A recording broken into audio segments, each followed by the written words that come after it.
Bienvenue dans Powerful Reborn, le podcast où l'on explore ensemble les émotions, le mindset et le développement personnel. Je m'appelle Maëlle, hypnothérapeute et coach en dev perso, et ma mission est d'accompagner les humains en quête de paix intérieure et d'amour de soi à guérir leurs blessures émotionnelles. Hello et bienvenue dans ce nouvel épisode, j'espère que tu vas bien. Aujourd'hui, un petit sujet que je crois que j'ai jamais développé vraiment, et il m'a été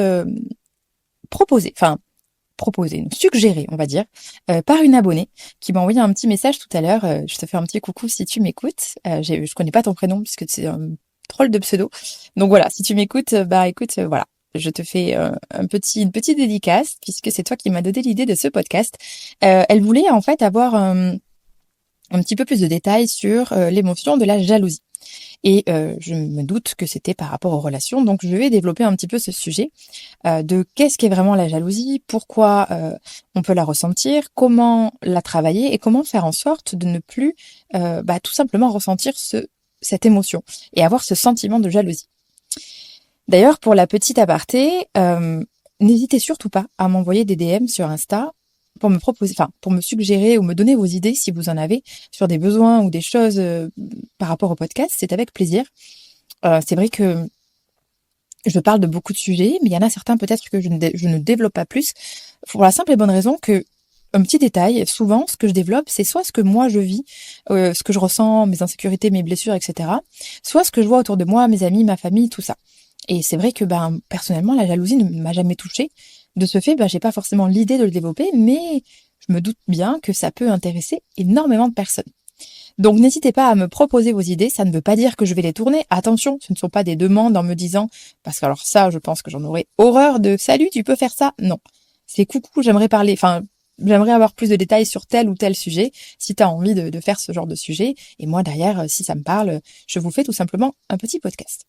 Voilà, petit aparté, c'est posé. Donc, on revient à la jalousie. Déjà, ce qu'il faut comprendre, c'est que la jalousie est un signal. D'accord ? La jalousie, c'est pas une vérité.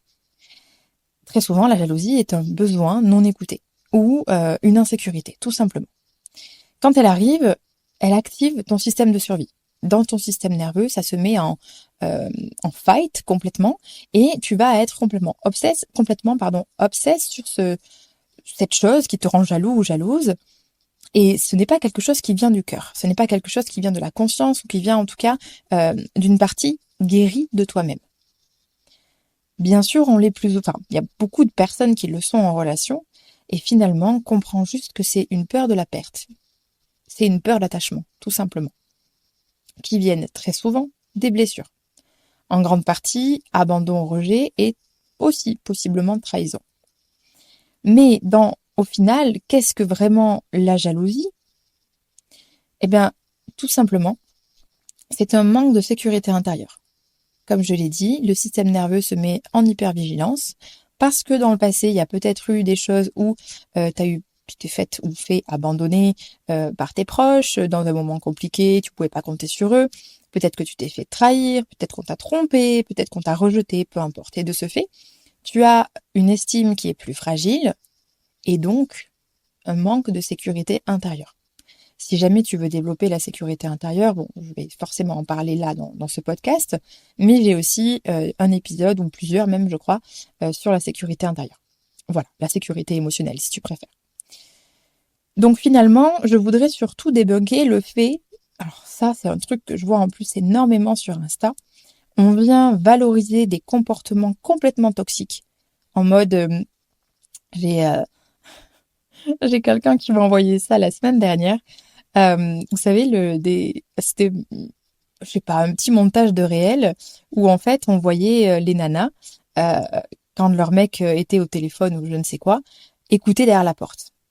Et il y a énormément de gens qui en rigolent, qui disent ah mais on est trop drôle avec ça. Non, c'est pas drôle en fait. Si ton partenaire ou ta partenaire est sur son téléphone, au téléphone ou je ne sais quoi, et que tu es en insécurité, que tu as besoin d'écouter, que tu as besoin de savoir qui c'est ou je ne sais quoi, il y a un problème. Premièrement, c'est parce que peut-être tu as des doutes sur la personne, donc ça c'est pas fou. Et quand je parle de doute, attention, je ne parle pas de doutes qui viennent de toi, mais plus tu as remarqué des choses autour de toi où tu te dis pas ouf. Je ne fais pas confiance. Donc il peut y avoir ce manque de confiance réel en la personne parce que peut-être que cette personne n'est pas très sécurisante dans ses comportements, peut-être que cette personne t'a trompé, peut-être que voilà. Donc il peut y avoir ça, mais il peut y avoir aussi ton manque de confiance à toi, ton manque d'estime et donc ton manque de sécurité qui fait que tu as peur et que tu crées ce schéma de méfiance. Parce que tu as peur, comme j'ai dit, d'être abandonné, d'être rejeté, trahi, etc. Tu vois tout autour de toi comme une menace. De ce fait, tu doutes, tu te compares, tu te remets en question, peur de ne pas être assez, etc., etc. Et c'est typiquement en général les hommes ou les femmes qui vont se dire je suis pas assez beau, je suis pas assez belle, je suis pas assez intelligent, pas assez intelligente, etc., etc. Mais partez bien du principe que, bien sûr que l'autre peut soutenir et vous aider à travailler ça, en vous rassurant, en vous disant qu'il vous aime, en vous disant que vous êtes beau, que vous êtes belle, que voilà, que la relation est stable, oui. Mais ce n'est pas à l'autre de vous guérir. Parce que ça aussi, je le vois très souvent en relation. Des personnes sans maturité émotionnelle qui arrivent dans des relations, hommes ou femmes, hein, qui sont jaloux, jalouses, qui instaurent ce climat dans la relation et qui vont poser sur l'autre une espèce de truc bien malsain, bien toxique en disant oui, ben, faut que tu me rassures, je suis jaloux, je suis comme ça, c'est parce que je t'aime, donc, ben, quand tu vas là, dis-moi ce que tu fais, quand tu vas là-bas, dis-moi où t'es, machin, ta. Vous avez, les personnes qui font ça, hein, vous avez tout faux. Personnellement, je partage un petit bout d'expérience. Je n'ai jamais eu cette peur. Et donc, je n'ai jamais ressenti de jalousie. Alors, attention aussi, il y a le fait de tenir à quelqu'un, et d'avoir une réaction par rapport à vraiment quelque chose, et d'être jaloux ou jalouse par suspicion, par peur, par blessure. Demain, je dis une bêtise, hein, je suis dans une soirée, il y a une nana qui vient et qui s'approche un petit peu trop près de mon gars. Alors, déjà, vu la personne avec qui je suis, je pense que il y a des barrières, des choses qui font que ça n'arrive pas. Mais si c'était le cas, je pense que j'irai intervenir en disant qu'est-ce que tu fais? Parce que j'ai un petit peu le côté territorial. Ici, c'est chez moi. Tu t'approches pas. Mais c'est pas une peur ou une inquiétude qu'ils partent ou je ne sais quoi. C'est chasse gardée, entre guillemets. Qu'est-ce que tu fous là, toi? C'est plus réactionnel dans l'instant par rapport à quelque chose de réel. Attention, hein, je dis pas que c'est forcément une bonne réaction, mais je sais que je pourrais réagir comme ça. En revanche, je n'ai jamais, au grand jamais été jalouse. C'est-à-dire que demain, mon mec suit n'importe quelle nana sur Insta, mon mec parle à une fille, mon mec ne me répond pas au téléphone, il est parti en week-end, je m'en contrefiche. Pourquoi? Parce que premièrement, je me fais confiance. Et quand bien même ma confiance n'a pas toujours été très solide ou très parfaite avant, j'ai toujours eu cette confiance personnelle où je me suis toujours dit, de toute façon, mon partenaire, s'il a envie de faire des dingueries, s'il a envie de me tromper, il ne me demandera jamais l'autorisation. Bien d'accord. Ça, je pense que c'est clair pour tout le monde. Donc pourquoi j'irais mettre une peur, une inquiétude sur quelque chose que je ne maîtrise pas, qui pourrait me faire du mal, et que de toute façon, si ça doit arriver, ça arrivera. Comme dit très souvent ma mère, la peur n'évite pas le danger, et c'est réel. Donc je pars plus du principe où, ok, dans la relation, on sait l'un l'autre ce que c'est la loyauté, le respect, pas tromper, machin. Bref, c'est clair, net et précis. Maintenant, toi, mon partenaire, tu en fais ce que tu veux. Ce n'est pas parce que je vais te retenir, faire en sorte que tu parles à personne, que machin, contrôler tout ce que tu fais, que tu ne vas pas me tromper si tu en as envie. Et au contraire, si j'ai ce comportement de jalouse, je vais peut-être t'y pousser, de manière indirecte. Parce que la jalousie attire un climat clairement qui n'est pas agréable, c'est un lien qui se contracte, c'est un climat de méfiance, ça abîme la relation.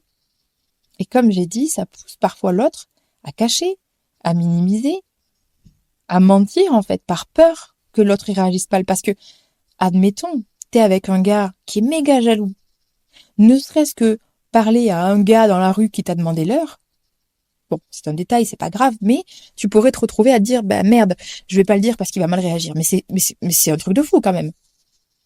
Mais parce que cette jalousie va instaurer ce climat-là. Et ce climat, il est ni bon pour toi, ni pour la personne en face. Très clairement. Donc, je suis toujours partie de ce principe. Donc, je t'encourage forcément à faire la même chose, parce que de toute façon, tu peux être la plus belle femme du monde, le plus beau mec du monde, le plus confiant, le ce que tu veux, tout apporter à la personne qui est en face. Si cette personne, elle a envie de faire des dingueries, elle les fera sans toi. Donc, ôte-toi cette inquiétude. De toute façon, tu n'y peux absolument rien. Par contre, ce que tu peux faire, c'est toi être confiant, confiante dans la relation pour que le climat de la relation soit le plus sain possible. Et c'est apprendre aussi toi-même, si tu ressens souvent cette émotion de jalousie, à le travailler. Parce que comme j'ai dit, ce n'est pas à l'autre de gérer ça. Ce n'est pas à l'autre de te guérir. Et ça, de toute façon, ça concerne absolument toutes les émotions moins positives, toutes les blessures. Ce n'est pas à l'autre de te porter. L'autre ne te sauvera pas. L'autre peut soutenir, peut t'aider, mais c'est tout ce qu'il est censé faire. Soyons clairs là-dessus. Donc, comme je disais, la jalousie est un manque d'insécurité, enfin, est une insécurité, est un manque de sécurité émotionnelle et sécurité intérieure. Et finalement, quand tu te retrouves dans une relation où tu ressens de la jalousie, c'est tout simplement un miroir de tes insécurités non guéries. Comme j'ai dit, c'est un signal, ce n'est pas une vérité.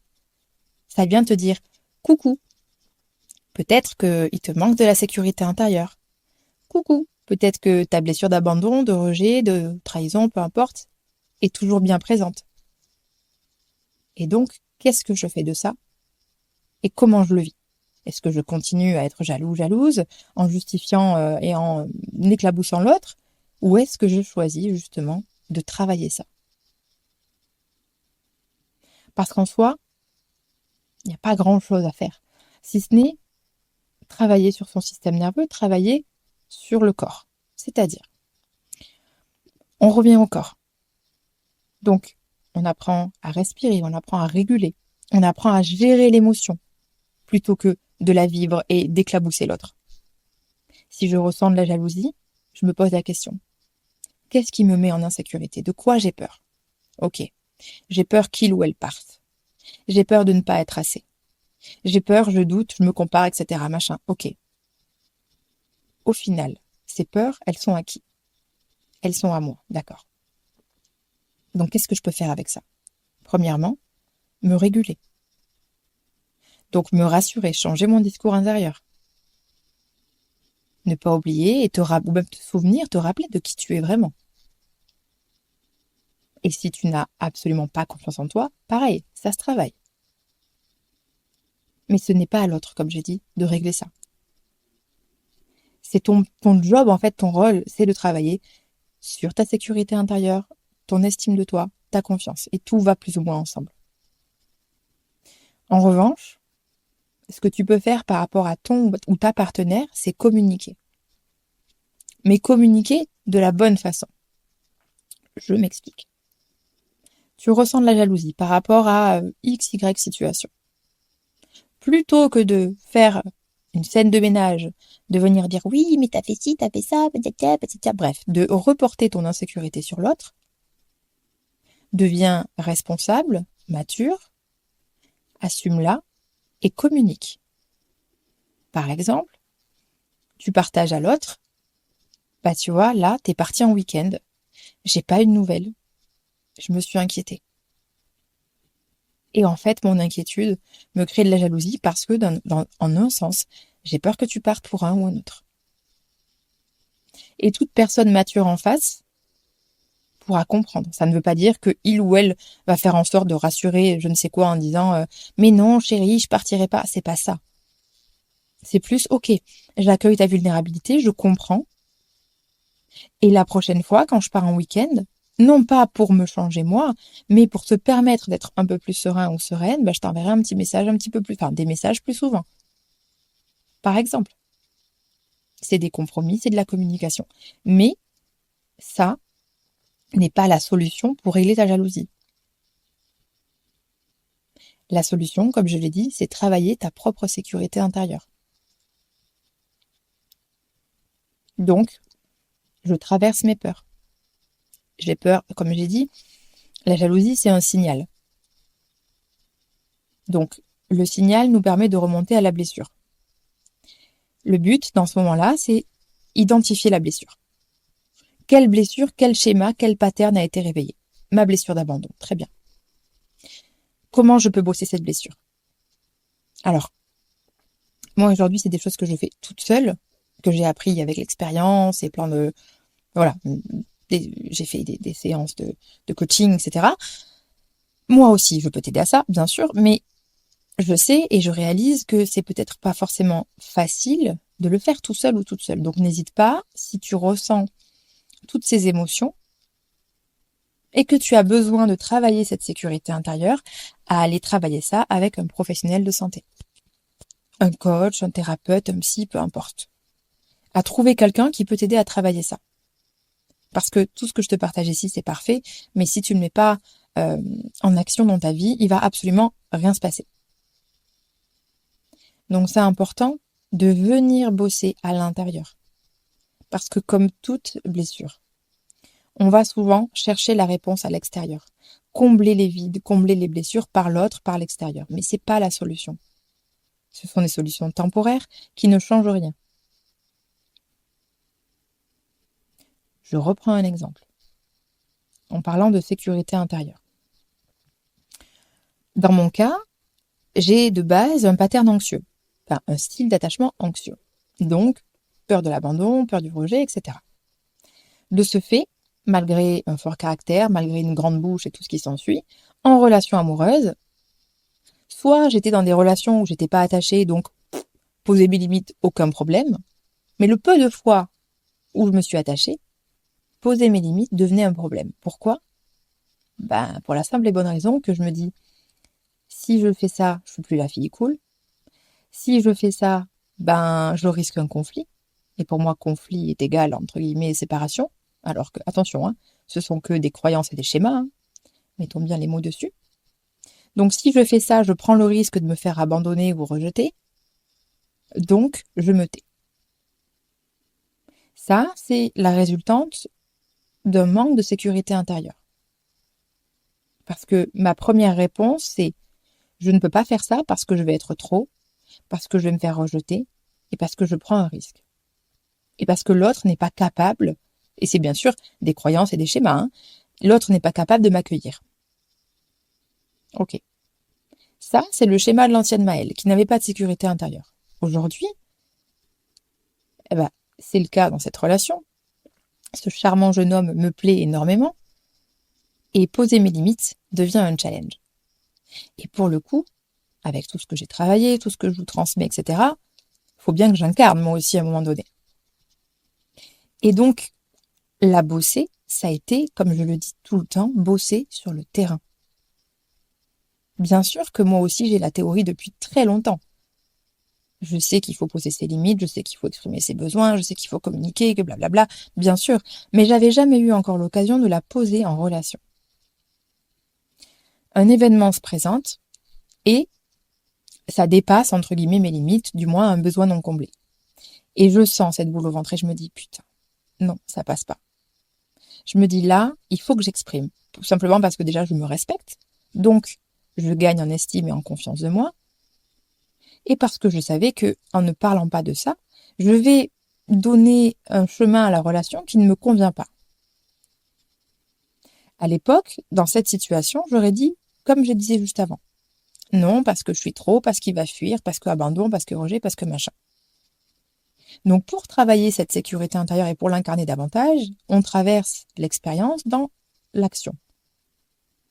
À ce moment-là, je pose ma limite. Je l'exprime, bien entendu, du bon espace, avec toute ma maturité émotionnelle. Je m'exprime en tu et non en jeu, pardon, et non en tu. Et je partage. Et à ce moment-là, quelle est ma pensée? Ce n'est plus si je partage ça, je suis pas la fille cool ou je suis trop ou machin ou ci ou là. C'est Je me respecte parce que je respecte un besoin, parce que je respecte une limite, parce que je respecte une envie. Et en plus de ça, si ça ne passe pas, je ne suis plus trop ou la fille chiante, c'est que la personne en face n'est pas capable d'accueillir ça ou de comprendre ça. Donc, on n'est juste pas compatible. Et donc, l'abandon ou le rejet devient juste un tri. Devient juste un j'ai gagné du temps. Parce que je suis restée moi, je me suis respectée, j'ai posé ça, l'autre en fait ce qu'il veut. Encore une fois, comme j'ai dit, du bon espace, avec les bons mots, etc., etc. Et ça, c'est le schéma, là, ce que je viens de t'expliquer, c'est le schéma parfait, classique, on va dire, pour travailler ta sécurité intérieure. Là, en l'occurrence, je parle de limites, de besoins, etc. Mais c'est pareil quand ça concerne la jalousie. C'est-à-dire, je suis jaloux ou jalouse, peut-être que je peux le communiquer de la bonne façon, du bon espace, et peut-être que je peux apprendre justement à me prouver que de toute façon, même si je suis inquiet ou inquiète, ça ne va rien changer. À faire confiance et à laisser les choses se faire. Et c'est en lâchant prise et en osant me dire « Ok, je fais confiance, advienne que pourra », et non pas en donnant mon pouvoir à l'autre, parce que souvent, c'est aussi quelque chose qu'on entend, c'est oui, je lui faisais confiance, au final, voilà, après tout ce que j'ai fait pour lui, pour elle, il m'a trahi. Oui, mais c'est comme tout, la confiance, elle s'offre, et la personne, encore une fois, en face, elle en fait ce qu'elle veut. Elle ne nous doit rien.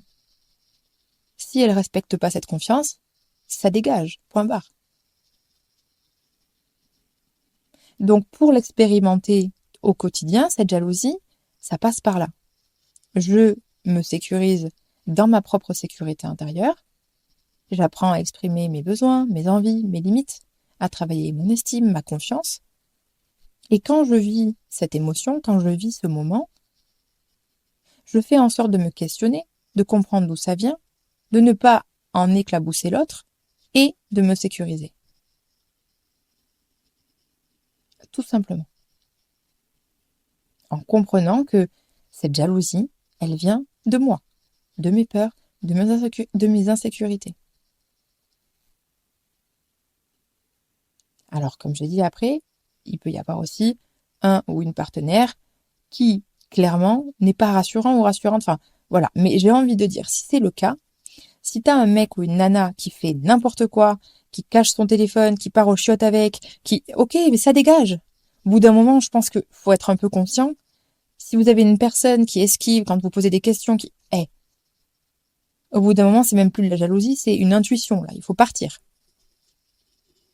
Moi, personnellement, je n'ai jamais regardé le téléphone de mes ex et je ne regarderai jamais le téléphone de mon mec. Je n'irai jamais écouter derrière la porte. Je n'irai jamais scruter, machin. Je m'en fous. Encore une fois, il fait ce qu'il veut de cette confiance. C'est son problème. Mais moi, je me rends pas malade. Parce que de toute façon, si c'était le cas, comme je l'ai dit, moi, je ne perds rien. Ça ne veut pas dire que je ne suis pas assez, ça ne veut pas dire que je suis trop, ça ne change rien à ma propre valeur.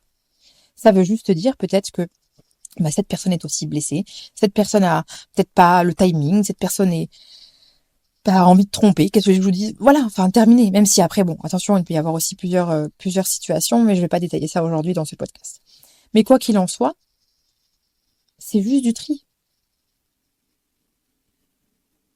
Et comme je l'ai dit, le pire parfois, et ça c'est tellement vu, il y a deux personnes je vais prendre l'exemple d'une nana jalouse, qui est complètement hystéro en relation, complètement jalouse, qui étouffe son mec, qui lui fait des scènes tout le temps, qui est lourde finalement émotionnellement. Et il a beau faire tout ce qu'il veut, la rassurer, lui prouver par A plus B qu'il l'aime, qu'il la trompera pas, etc. Elle est toujours dans cette jalousie maladive. Au bout d'un moment, elle est en train d'éteindre l'autre en face, avec sa jalousie, qu'elle ne travaille pas. Elle est en train d'éteindre l'autre. Et donc ce mec ne va plus oser parler de ce qu'il vit, ne va plus oser exprimer les choses. Donc il va cacher inconsciemment, même des petits détails, parce qu'il veut juste la paix et il se dit « Oh putain, si jamais je lui dis que ma collègue m'a écrit, il y avait un petit cœur dedans, elle va péter un câble, donc je le dis pas. » Imaginez cette nana qui tombe sur ce message. Oh, tu me l'as pas dit, il y a un cœur, il y a un truc, ben voilà. Et voilà. Et ce mec finit soit par se barrer, soit par tromper. Ça ne veut pas dire que c'est la faute de la personne en face, parce que tromper est ton choix. Mais il y a une part de responsabilité là-dedans, parce que à étouffer quelqu'un, il y a deux choix. Soit la personne est courageuse, droite, et elle se tire. Soit elle trompe. Dans les deux cas, cette jalousie va pousser la personne vers la porte, vers la sortie. Et c'est pour ça que c'est important de le travailler. Non pas pour la personne en face déjà, mais pour soi. Et ensuite, pour pouvoir être dans une relation qui est beaucoup plus saine. Mais ça, c'est du vu et revu. Je l'ai vu, moi, dans une relation d'un de mes potes. Je me suis dit, mais dans quoi tu t'es foutu? Une hystérique. Mais d'un côté, je comprenais aussi parce que je sentais les insécurités chez cette nana. Au point où on se connaît depuis tout petit avec ce mec, qui est un ami d'enfance, elle m'a prise pour un danger. Oui, mais c'est une jolie fille, machin. Oh, attends. On est des potes. Je peux concevoir après, mais quand tu prends la température et que tu te rends compte que c'est vraiment une amitié saine, etc., bah, sécurise-toi, en fait. Et de toute façon, comme je l'ai dit, la peur n'évite pas le danger. En revanche, c'est important de travailler sur cette sécurité intérieure. Parce que de toute façon, c'est comme tout. Plus on a peur de quelque chose et plus on envoie une énergie qui va attirer ça. Et quand je parle d'une énergie qui attire ça, c'est exactement ce que je viens de t'expliquer dans le cas de la jalousie en couple, où on va tellement contrôler, maîtriser, prendre le contrôle, je viens de le dire, contrôler, maîtriser, étouffer, qu'indirectement, on dégage cette énergie, et cette énergie, comme je l'ai dit, pousse l'autre vers la sortie. Donc vraiment, la meilleure chose à faire, c'est travailler sur ses blessures, travailler sa sécurité intérieure. Parce que non, la jalousie n'est pas une preuve d'amour. Être jaloux ne veut pas dire qu'on aime la personne. Être jaloux veut dire qu'on est insécure. Être jaloux veut dire qu'on manque de confiance, qu'on manque d'estime. Point final. Et comme je l'ai dit, cette jalousie est le miroir de tes insécurités non guéries. Point barre. Rien à ajouter. Donc voilà, j'espère que c'est assez détaillé pour toi. J'ai essayé de t'expliquer vraiment de manière assez simple comment en fait se déclenche cette jalousie, pourquoi, comment ça se passe dans ton corps finalement, et comment la bosser. Parce que oui, comme je l'ai dit, vraiment, c'est quelque chose qu'on valorise, je ne sais pas pourquoi, mais il y a beaucoup de personnes. Bah oui, mais c'est normal, je suis amoureux, je suis amoureuse. Non, c'est pas normal. Non, c'est pas du tout normal. Mais oui, effectivement, on le valorise très souvent et encore plus sur les réseaux. Mais non, on ne possède personne, je vous le dis. Ça, c'est des conneries. Donc c'est peut-être le podcast qui te donne le petit signal pour bosser. Bosser sur toi, tout simplement. Voilà. Donc j'espère que ça t'a plu, j'espère que c'est assez détaillé. Et puis, de toute façon, comme tous les lundis, on se retrouve pour un autre épisode. Et d'ici là, prends soin de toi. Je te dis à plus tard. Salut!